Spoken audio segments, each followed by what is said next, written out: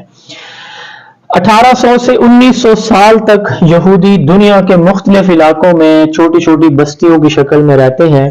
اور پھر جب برطانیہ فلسطین کے اوپر قابض ہوتا ہے اور فلسطین کو 3 حصوں میں اس کا بٹوارا کر دیتا ہے تو پھر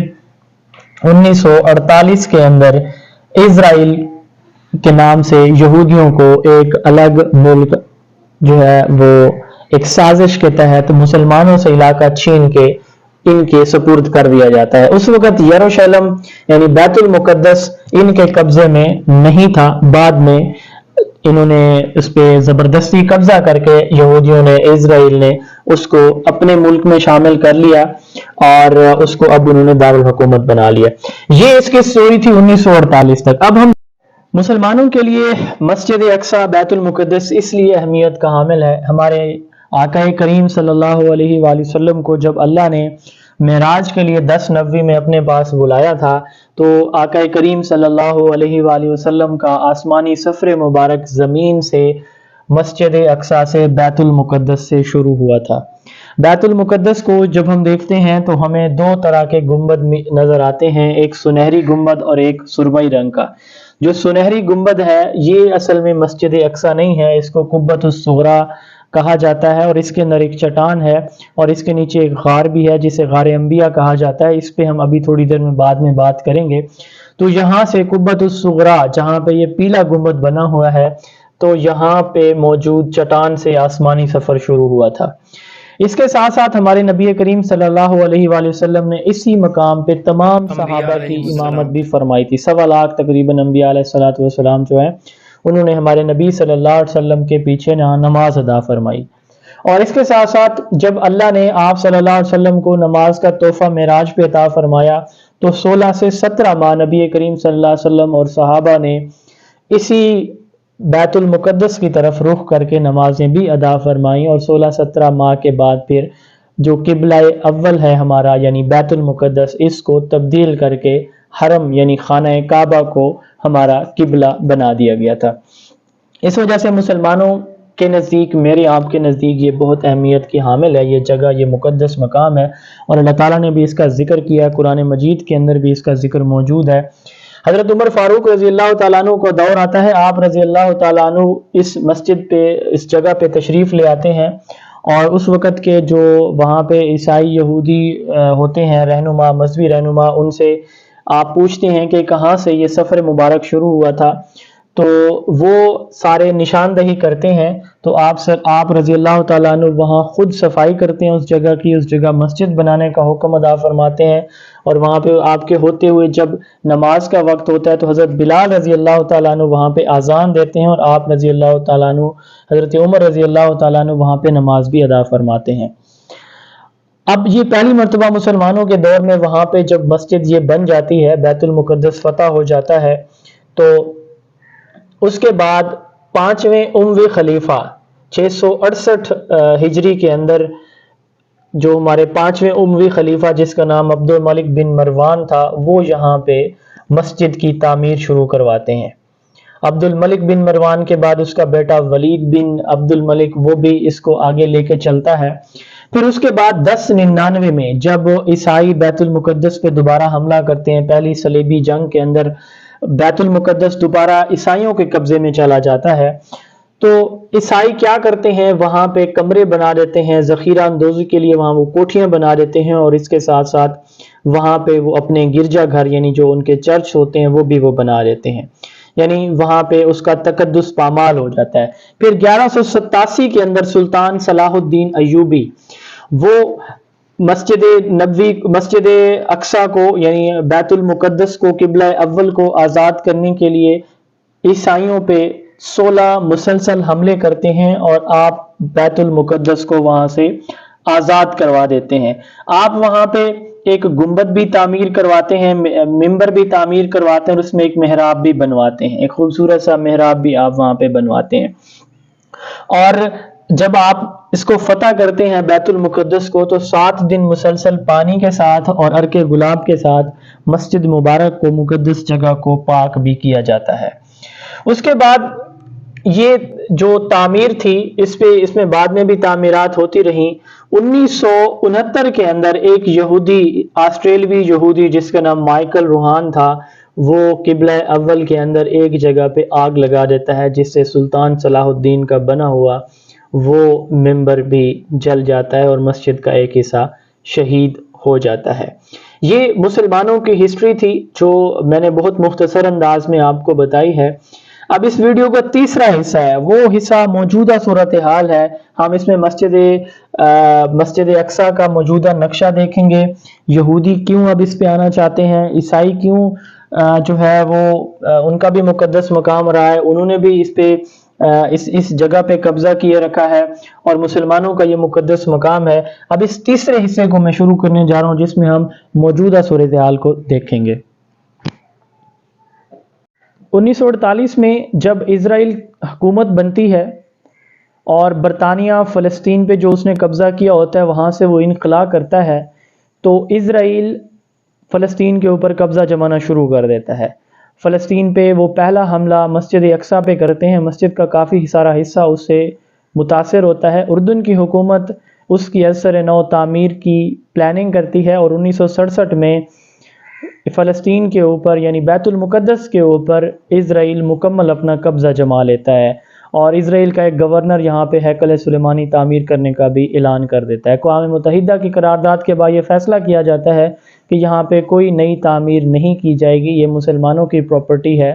تو اس لیے یہودی یہاں پہ ہیکل سلیمانی تعمیر نہیں کر سکتے۔ 1969 میں مسجد کے ایک حصے میں ایک یہودی مائیکل روہان، آسٹریلی یہودی، وہ مسجد کے حصے کو آگ لگا دیتا ہے، مسجد کا کافی سارا حصہ شہید ہو جاتا ہے۔ یہ سلسلہ چلتا رہتا ہے، اور آج تک یہ سلسلہ چل رہا ہے۔ روزانہ فلسطینی مسلمان، بچے، عورتیں، نوجوان وہ شہید ہو رہے ہیں اپنے مقدس قبلہ اول کے تقدس کو برقرار رکھنے کے لیے۔ یہودی قوم آپ نے جیسے دیکھا کہ ہمیشہ یہ پھٹکاری ہوئی قوم ہے، اور یہ ہمیشہ ہی اسی طرح فتنوں کے اندر، ہمیشہ ہی اسی طرح سازشوں کے اندر لگی رہی ہے۔ اب اس کا اگلا پلان یہ ہے کہ وہ اس پورے علاقے کو اپنے کنٹرول کے اندر لیں، اور اس سازش کے اندر اس کے ساتھ اور بھی کافی سارے ممالک شامل ہیں کہ کسی طرح اس علاقے پہ کنٹرول جمائیں، اور دوبارہ مسجد اقصی کو مکمل طور پر نعوذ باللہ من ذالک شہید کر کے یہاں پہ ہیکل سلیمانی تعمیر کیا جائے، اور اپنے ان کے جو آنے والے آقا ہیں یعنی کہ دجال، جو ہمارے نزدیک ایک بہت بڑا فتنہ ہے، اس کے لیے ساری راہیں ہم پہلے سے ہموار کر سکیں۔ مسجد اقصی کا موجودہ نقشہ جاننا بھی ضروری ہے۔ آپ اس وقت سکرین کے اوپر 2 طرح کے گنبد دیکھ رہے ہیں، ایک سنہری گنبد ہے اور ایک سرمئی رنگ کا۔ جو سنہری گنبد ہے یہ مسجد اقصی نہیں ہے۔ آپ سوشل میڈیا پہ، پرنٹ الیکٹرانک میڈیا پہ دیکھیں گے مسجد اقصی کی تصویر تو آپ کو پیلا گنبد ہی نظر آئے گا۔ یہ پیلا گنبد مسجد اقصی نہیں ہے، مسجد صغریٰ ہے، جس کو قبۃ الصغریٰ بھی کہا جاتا ہے، جو کہ در حقیقت عبد الملک بن مروان نے تعمیر کرایا تھا۔ یہ اس چٹان کے اوپر ایک گنبد تعمیر کیا گیا جہاں پہ ہمارے آقا کریم صلی اللہ علیہ وسلم نے آسمانی سفر شروع کیا تھا۔ اس قبۃ الصغریٰ کا اندرونی منظر اگر آپ سکرین پہ دیکھیں تو اس میں یہ ایک چٹان موجود ہے، اور اس کے نیچے یہ ایک غار بھی موجود ہے۔ اس چٹان سے آسمانی سفر ہمارے آقا کریم صلی اللہ علیہ وسلم نے شروع کیا تھا، اور یہ غار انبیاء کے نام سے، انبیاء سے منسوب ہے، اس کو غار انبیاء بھی کہا جاتا ہے۔ جبکہ یہ جو سرمئی کلر کا گنبد آپ دیکھ رہے ہیں، یہ نقشہ میں تھوڑا سا اس کو دور سے اگر دکھاؤں تو یہ اگر آپ دیکھیں تو یہ سرمئی رنگ کا نقشہ بیسیکلی مسجد اقصی ہے جو سرمئی گنبد ہے، جبکہ جو پیلا گنبد ہے، سنہری گنبد ہے، یہ قبۃ الصغریٰ ہے۔ تو ایک تو اب جو یہودی ہیں وہ یہ چاہتے ہیں کہ مسلمان اس میں رہیں کہ یہ جو پیلا گنبد ہے یہ مسجد اقصی ہے، اور ہم سرمئی گنبد کو گرا کے یہاں پہ ہیکل سلیمانی، ان کا ماننا ہے کہ یہاں پہ ہیکل سلیمانی اسی جگہ پہ تھا، وہ دوبارہ اسی جگہ پہ تعمیر کرنا چاہتے ہیں۔ اس جنگ میں یہودی ہر طرح کی سازش کر رہے ہیں، وہ ہر طرح سے اپنی پیسہ بھی لگا رہے ہیں اور دوسرے مذاہب کے لوگوں کو بھی اپنی سازش کے اندر شامل کر رہے ہیں، اور مسلمان رسوا ہو رہے ہیں۔ امریکہ سپورٹ کر رہا ہے کیونکہ اس کے پاس پاور ہے، یہودیوں کے پاس پیسہ ہے، یہودیوں کے پاس پاور ہے، یہودیوں کے پاس کمپنیز ہیں اور یہودیوں کے پاس ٹیکنالوجی ہے، تو دنیا ان کو سپورٹ کر رہی ہے، ان کی اکانومی سٹرونگ ہے۔ فلسطین کے پاس نہ فوج ہے، نہ آرمی ہے، نہ اکانومی ہے، تو اس لیے پوری دنیا اور ہمارے مسلم ممالک بھی ان کا ساتھ دینے سے قاصر ہیں۔ اللہ تعالیٰ فلسطین کے مسلمانوں کی حفاظت فرمائے۔ مسجد اقصی جو ہے اس کا احاطہ جو باؤنڈری وال ہے یہ 1600 میٹر کی چار دیواری ہے، یہ پتھروں سے بنی ہوئی ہے، اور اس کی جو ویسٹرن وال ہے اس کو ویلنگ وال کہا جاتا ہے۔ یہودیوں کو اس دیوار کے ساتھ آ کے دعا کرنے کی، گریہ کرنے کی اجازت ہے۔ یہودی آج بھی، جیسے اگر آپ اس پہ اسکرین پہ دیکھیں آپ کو نظر آ رہا ہے کہ ایسے یہودی ہجوم کی شکل میں اجتماعی انفرادی طور پر آتے ہیں اس وال کے ساتھ، یہ ان کا مقدس جگہ ہے۔ وہ سمجھتے ہیں کہ یہ جو ویلنگ وال ہے، یہ ویسٹرن وال ہے، مغربی دیوار ہے، یہ ہیکل سلیمانی جو اس وقت حضرت سلیمان علیہ السلام نے بنایا تھا، یہ اس کی باقیات ہے، یعنی یہ اس کا بچا ہوا حصہ ہے۔ تو وہ یہاں پہ آ کے گریہ کرتے ہیں کہ ان کی عبادت گاہ کو جو ہے وہ منہدم کیا گیا تھا۔ یہودی یہ چاہتے ہیں کہ یہاں پہ ہیکل سلیمانی تیار ہو، اور عیسائی حکومتیں جیسے امریکہ ہے، جیسے برطانیہ ہے، جیسے کینیڈا ہے، یہ سب چاہتے ہیں، چونکہ یہ کرسچن کنٹریز ہیں، یہ ان کی سپورٹ کرتے ہیں، اور یہ چاہتے ہیں کہ یہاں پہ جو مسلمانوں کے بجائے اسرائیل کا کنٹرول ہو، اسرائیل کا قبضہ ہو۔ فلسطین کا نقشہ اگر آپ دیکھیں تو یہ سکڑتا جا رہا ہے، اور اسرائیل کا نقشہ بڑھتا چلا جا رہا ہے۔ حماس فلسطینی مجاہدین کی ایک تنظیم ہے، اس طرح حزب اللہ فلسطینی مجاہدین کی ایک اردن کے مجاہدین کی ایک تنظیم ہے۔ تو یہ کوشش کر رہی ہے، یہ جو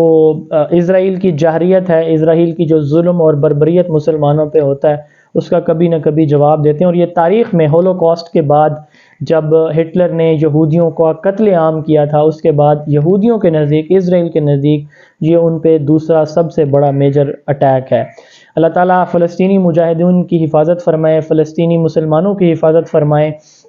آپ سب فلسطینی مسلمانوں کے لیے ضرور دعا کیجیے گا۔ اللہ تعالیٰ بیت المقدس کی بھی حفاظت فرمائے، ہمارے قبلہ اول کی بھی حفاظت فرمائے۔ یہودی یہ چاہ رہے ہیں کہ کسی طرح سے اس کو منہدم کر کے یہاں پہ دوبارہ سے ہیکل سلیمانی بنایا جائے۔ حماس کا جو موجودہ حملہ ہے اس نے اسرائیل کو نہیں پوری دنیا کو ہلا کے رکھ دیا ہے، اور انہوں نے ایک منظم انداز کے ساتھ اٹیک کیا ہے۔ سننے میں آ رہا ہے کہ یہ ہو سکتا ہے کہ اسرائیل کی اپنی سازش ہو، اور وہ اس طرح سے ان کو ایک لچک دے کے، حماس کو ایک لچک دے کے اپنے کسی بڑی منصوبہ سازی کے اندر جو ہے وہ جا رہا ہے، اور کسی نئے پلان پہ عمل درآمد نہ شروع کر دے۔ اللہ بہتر جانتا ہے، لیکن جو رپورٹس آ رہی ہیں وہ دونوں طرف سے آ رہی ہیں کہ ایک منظم پلان کے تحت اسرائیل یہ سب کچھ خود کروا رہا ہے، اور دوسرا یہ ہے کہ ہمارے جو مسلمان ہیں، فلسطینی مجاہدین ہیں، اب انہوں نے یا تو مسجد اقصی کو آزاد کرانے کی، غزہ کو آزاد کرانے کی، مسجد اقصی کو آزاد کرانے کی ٹھان لی ہے، یا وہ کہہ رہے ہیں کہ ہم اپنی جان کا نذرانہ پیش کر دیں گے، یا پھر مسجد اقصی کو ہم آزاد کروائیں گے۔ انشاءاللہ مسجد اقصی ایک دفعہ پھر یہودیوں کے قبضہ سے آزاد ہوگی۔ اس وقت مسجد اقصی جو اسرائیل کا دارالحکومت ہے، یروشلم، اس کے اندر ہے، اور اسرائیل کا مکمل کنٹرول ہے اس کے اوپر۔ اللہ تعالیٰ سے دعا ہے کہ اللہ تعالیٰ بیت المقدس کو ایک دفعہ پھر یہودیوں کے چنگل سے آزاد کر کے وہاں پہ مسلمانوں کے لیے اس کو آزاد کروا دیں، اور مسلمان وہاں پہ اپنے اللہ کو، اپنے رب کو، اپنے قبلہ اول میں جا کے سرب و سجود ہو سکیں۔ السلام علیکم۔